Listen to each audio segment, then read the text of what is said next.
Good morning, Wabash. Dr. Jeremy Hartnett graduated from Wabash College in 1996. He received his PhD from the University of Michigan in 2003, specializing in classical art and archaeology. He also received tenure from Wabash College earlier this year. Dr. Hartnett is married, Woo!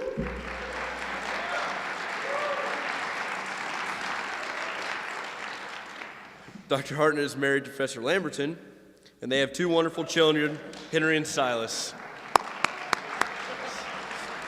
It's good. With a chapel talk titled, Stuff This Dad Says, Reflections on Fatherhood, Learning, and Teaching, Dr. Hartnett.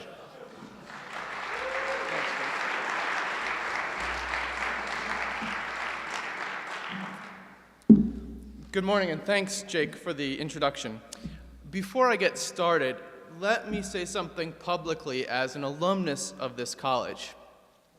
47-0. Damn straight.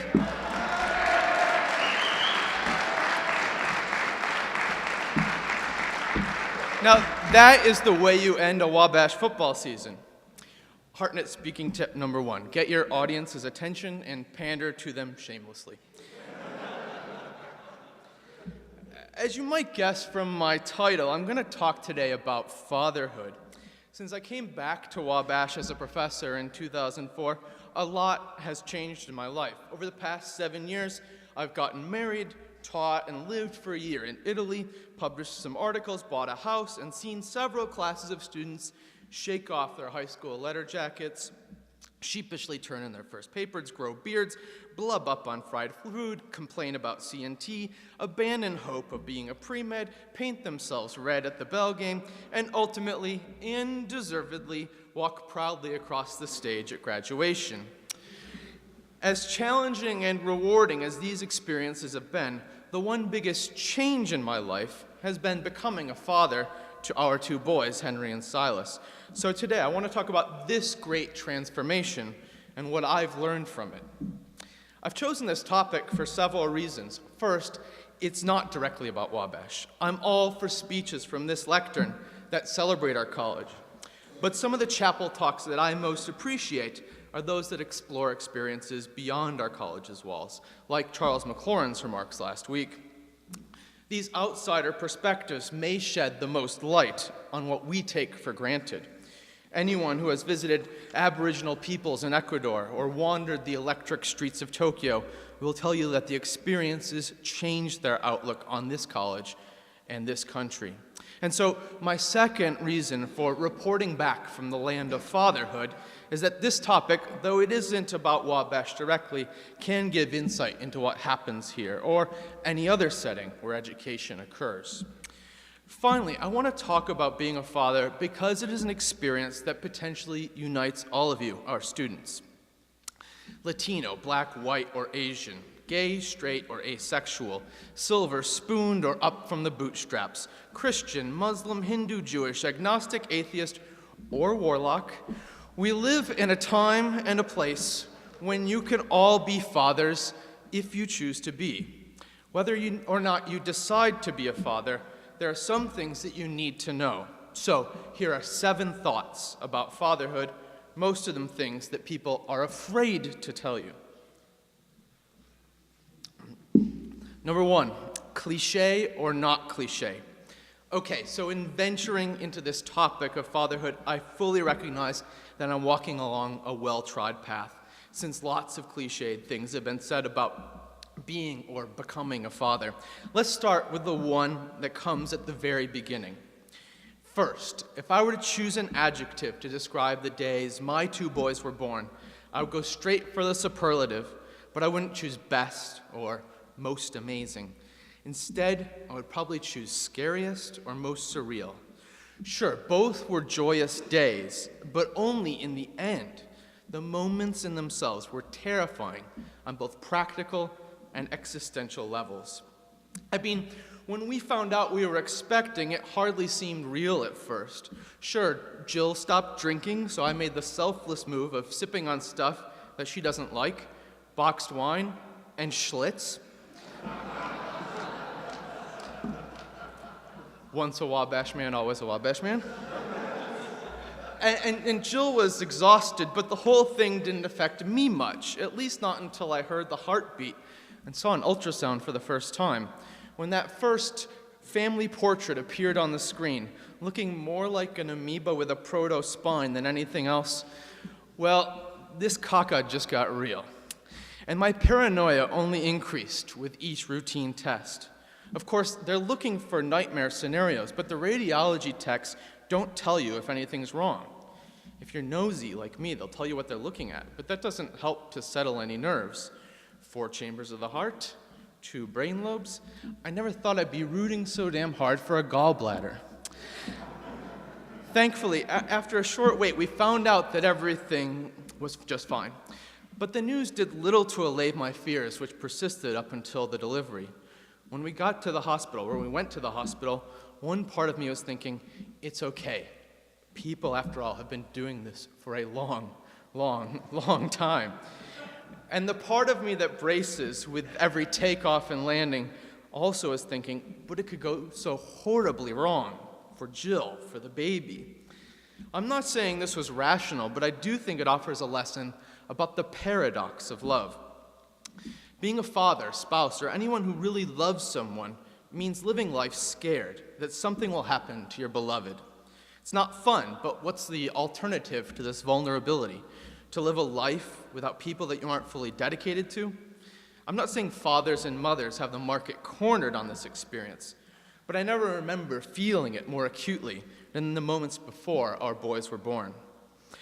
Despite these worries, and in one case, an impromptu C-section, baby and Jill were fine. So that's the practical part. Here's the surreal part. On the way to the hospital, there were 2 of us in the car, and there were 3 of us in the car on the way home. Just like that, there was another being, another person there with us. And after several days of coddling at the hands of nurses who catered to our every need and handled the baby like conservators would hold a fragile vase in a museum storeroom, I couldn't help thinking, you're just going to let us drive off like this? Don't you recognize there's been a terrible mistake? We have never done this before, and I have little idea of what the hell I'm supposed to do. But our son Henry is now 3 years old, so we've clearly mastered at least the basics. Which leads me to another lesson from the early days of fatherhood. You never know quite what the future holds, and you're never quite fully prepared for or able to control everything, so don't pretend you can be. This is equally true of fatherhood, careers, and the future generally. My advice, just pull up your sleeves, grab that full stinky diaper of life, make the most of it, and do your best not to get any on your pants. But I'm getting ahead of myself. Because of the C-section, Jill had to go immediately to recovery while I stayed with the baby as nurses prodded, measured, and incubated him in the nursery. Here was the little guy for whom we'd been waiting, whom, if we're blessed, we'll have for the rest of our days. In those first moments with my finally visible son, it was impossible not to flash forward and to try to imagine his life with us. Spelling bees and birthday parties, exotic meals and travels to distant lands, games on the floor, trips to the emergency room. Though still very much in hazy silhouette, a type of future coalesced in my mind's eye. Such dewy, fuzzy focus, hallmarky feelings are the stuff of cliche that I promise to avoid, but I think that they strike at the heart of all parents' experience, no matter how their children come to them. My cousin and his wife received a picture of the tiny Vietnamese baby they hoped to adopt, and almost immediately their house was festooned with everything pink and lacy that could be located within a 20-mile radius. They tossed around potential names, dreamt up plans to make the baby's heritage a part of their lives, and eagerly anticipated holding their little girl. But because of bureaucratic holdups, and despite numerous trips to Washington to lobby their congresspeople, it was 18 excruciating months before they finally traveled to Vietnam to meet Lindsay Grace and to bring her home. Can you imagine the anguish of having that picture in that room full of stuff? Or knowing that your little girl was still in an orphanage halfway around the globe, but of having no way to get to her? Or think about the example of our own Professor Bill Cook, who was never married, but has adopted 3 sons, as teenagers, I should add, one with special needs. And he's also served as guardian and father figure for 7 other boys, one of whom graduated from Wabash several years ago. Bill has made a home for kids whose experience of that word was usually tagged with broken, foster, or group. Today, more than ever, there is no one model for family life. My experience and those of my cousin and Bill Cook are just a few of the many ways that families take shape. I'm sure you can think of other examples from our campus and your lives beyond it. But bright hopes for the future and deep anxieties about the future are common, I think, to all parents, regardless of the size, shape, or composition of their families. For me, becoming a father has been like turning up the contrast on a television. It brightens the hope, but simultaneously amplifies my fears. As I said, vulnerability is at the heart of loving. Enough mushiness about cliches. I want to wrap up this first and longest of my 7 sections with one of the things that they don't tell you about becoming a parent. Bringing a son or daughter into your life entails thinking about your own demise. Days before I stood over our minutes-old baby and imagined the life before him, Jill and I finalized the paperwork for my life insurance policy. So fanciful dreaming and pragmatic realism went hand in hand, as before our baby's first breaths, we had to prepare for our last ones. Morbid, but true. Number 2, recalibrating. Okay, so we got the baby home despite my white knuckle and super protective driving.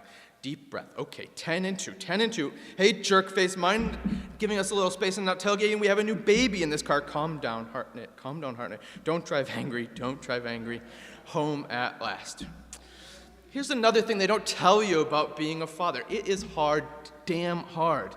Did you know that for the first month of its life, a baby needs to be changed about 10 times per day? That's every 2 hours, while both you and your partner are craving sleep. Sometimes newborns can't tell apart night and day. Others have trouble nursing. Some are just plain gassy or colicky and cry for no discernible reason at all. One colleague talks about pacing his newborn son from one end of the house to the other all night long, since it was the only way the baby would sleep. What do babies give in return for all this coddling and attention? Zilch. Nada. Niente, zero, uden. To put it in pseudo-thermodynamic terms, they are attention sinks. I have 2 points to make about this. First, being a father, listen to this, Wabash students, is definitely not for wimps. It will test your physical and emotional stamina, your body and nerves, and therefore, men of Wabash, I have a crystal clear message for you today. Use protection. I repeat, use protection or take adequate steps to ensure that this happens to you only when you're ready. For I have painted the mildest of pictures, and though Jill and I were in our very early 30s when Henry was born, we hardly felt mature enough for the task at hand. And lo, I say it, thrice use protection. My second point is that, despite all the attention they require and the little they give back, you cannot help but love those little jokers. Why? Genetic hardwiring, hormonal triggers in men, who knows? Imagine you were in the following relationship. The person you're involved with is always needy and crying, constantly demands attention, is good for the occasional snuggle, but makes a regular practice of soiling undergarments or blowing chunks on you. With an adult, obviously, this would be horribly dysfunctional, but with a baby, it's like dating Snooki.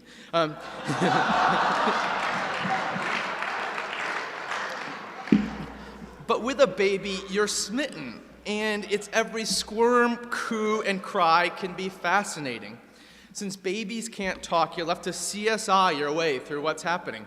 Every crappy diaper holds a potential lesson in human physiology. But to return to my point, the baby cannot do anything on its own. It is helpless, utterly dependent on others, and especially on you. So such a lesson in selflessness is humbling. In so many other facets of life, you get something back for your hard work, but not in those early days of a baby's life. It is a hard lesson to learn, this one of giving yourself to another so fully, but it's transformative. The truth is, though babies start to smile, toddlers start to call out your name, and by 3 or so they say they love you, whatever they mean by it, the truth is that this dynamic doesn't change entirely. It just morphs over time. Primarily, it means displacing your immediate pleasure and finding joy from watching your kids delight in something. For me, that means more Saturdays spent chasing Henry around the Children's Museum and fewer spent cheering on my beloved and admittedly pitiful Michigan football team. While becoming a father doesn't mean giving up who you are, it often entails choosing what's best for your kid over the thing you might want to do. I never anticipated having an encyclopedic knowledge of Thomas the Tank Engine. I can tell the difference between Edward and Gordon at 50 yards, but I wouldn't trade it for almost anything. Number 3, something from nothing. So you've got your kid, and it's surviving despite your very amateur status as a parent. What next? Basically, the most daunting and important task you'll ever be faced with. Creating a world for the little one. Think about it. Whether or not you believe Carl Jung and his notion of archetypes, a kid basically has no experience other than the world you create for it. Will his or her environment be filled with hugs galore and colorful decorations? Will a parent helicopter over baby's every move? Or is some crying okay? Scientists remark about how formative early experiences are for people's later lives, even those they encounter at a few months of age. So, no pressure, at least not until the kid goes off to school when all bets are off. Now, I've painted mostly this creation of a new world as a daunting, high-stakes task, but it really can be amazing. Imagine tasting ice cream for the first time, running your hands through cool sand, or feeling a little dip in your stomach when you go on an amusement park ride. One outrageously rewarding thing about being a father is watching your kids encounter something for the first time, because you get to rediscover it yourself. The lesson. It's so easy for our world, because of its familiarity, to become muted. The colors, tastes, and experiences dulled. What is it that can make you open your eyes to see your environment from a fresh perspective? A kid can do that, but what about a film, a novel, a kick-ass course, or a trip halfway around the world?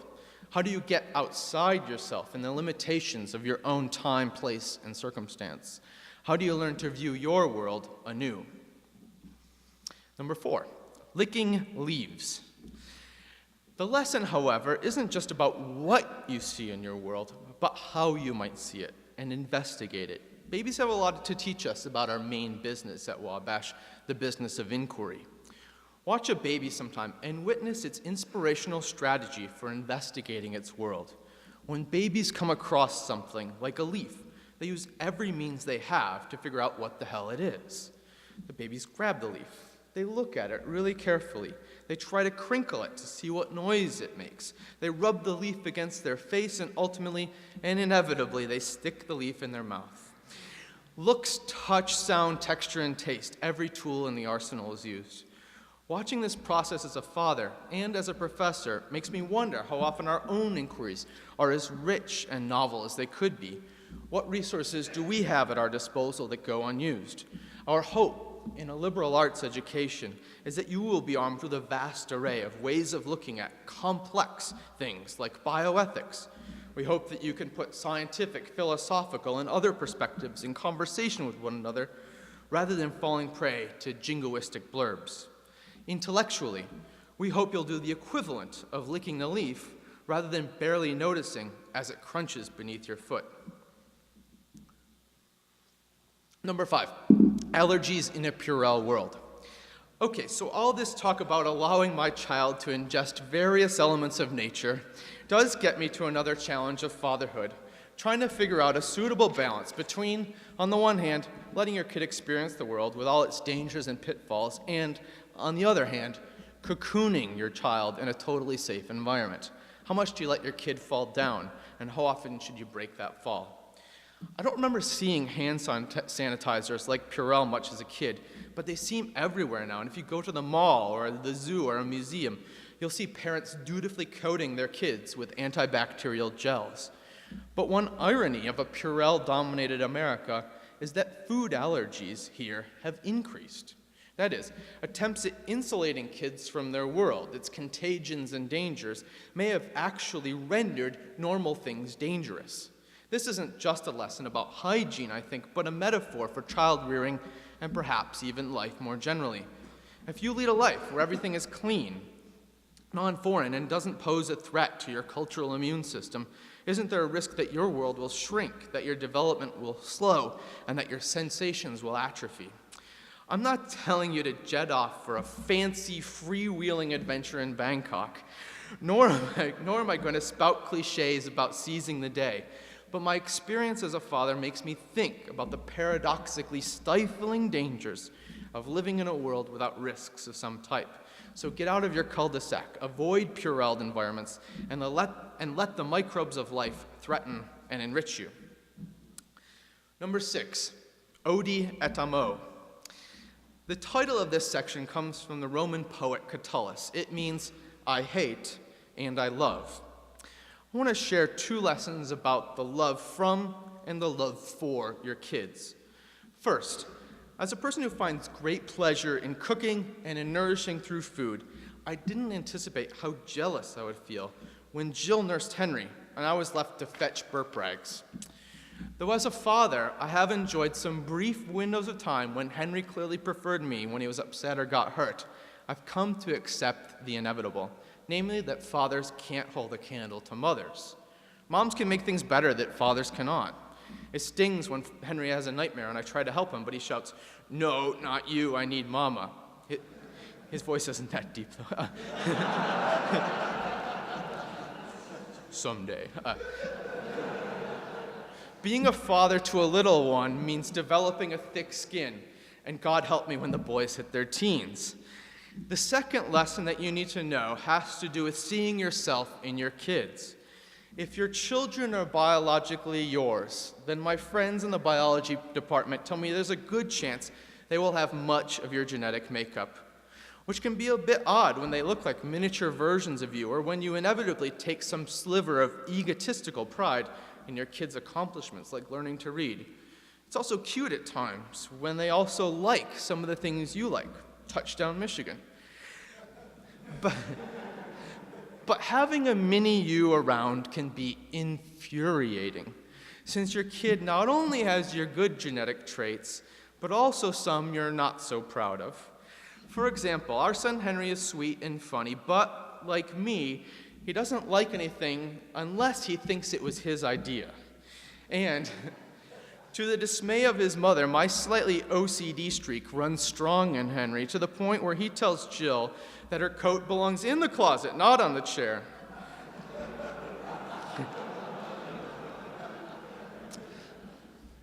Who would have guessed that we'd have a bookish, opinionated, and obstinate child? So what I'm saying is this. Fatherhood is screwy because you can get incensed when your kid does the very things that you wish you could change in yourself. Ode et amo sums it up. My kids do things that I hate, but at the same time, I love those little stinkers dearly. Number 7, more Latin, in loco parentis. As I said at the beginning of my talk, a lot has changed in my life over the past 7 years, not least the birth of our 2 boys. But my job as being a professor has remained basically the same. 7 years ago, as now, I conduct my research, teach, and write articles and lectures alike. But the arrival of Henry and Silas has certainly changed the way I look at my job, and at times made me extremely nervous about my role as a professor here. One occasion stands out. It was 2 freshman Saturdays ago when I took on my first group of freshman advisees. You all probably remember the Saturday program and how in the afternoon, new Wallies and their parents or guardians meet with the academic advisor, and then how the freshmen go off with their orientation leader, leaving the families alone to ask questions that would embarrass their sons. So, out the students go. The door closes, and I look up at the mothers and fathers, and they look back at me, and though I'm clearly comfortable saying just about anything in front of a group of 18 to 22-year-olds, in front of those parents, I felt frozen, out of my league as a professor. I mean, At that moment, it occurred to me that these families, these mothers and fathers, were trusting me to shepherd, cajole, and push their sons through our college. They wanted reassurance that they had made the right choice in sending their sons here. And here I was, a newish father, with all that role's protective Papa Bear instincts. More than ever, I understood the intensity of their devotion to you, for I felt the same thing toward my offspring, and I was overwhelmed by the awesomeness of both their letting go and my job in taking on their sons. I try to carry that feeling with me some every day. My title for this last section, In Loco Parentis, means in the place or position of a parent. But I didn't choose it for the reasons you might expect, though I'd be pleased if someday students see me as some sort of father figure. I don't want to play daddy to you guys right now. Over-caffeinated and nerdy uncle is more my speed anyway. Rather, in loco parentis, in the place of a parent, describes the new perspective as a father that I bring to my job and its daily work. Watching my kids grow and learn reminds me of the importance of playing with ideas from a lot of viewpoints. It reminds me that as a teacher introducing a new field or a new language, I should skip the fancy pants points that might impress and simply start from scratch, remembering what it is like not to know something that I've spent the last 15 years learning and teaching. It reminds me of the thrill of discovery and the new ways and insights, and the way new experiences and insights can open unforeseeable questions about and perspectives on the world. And last, it reminds me that a D or an F now may inoculate you from bigger missteps later in a harsher world. Thanks for your time today.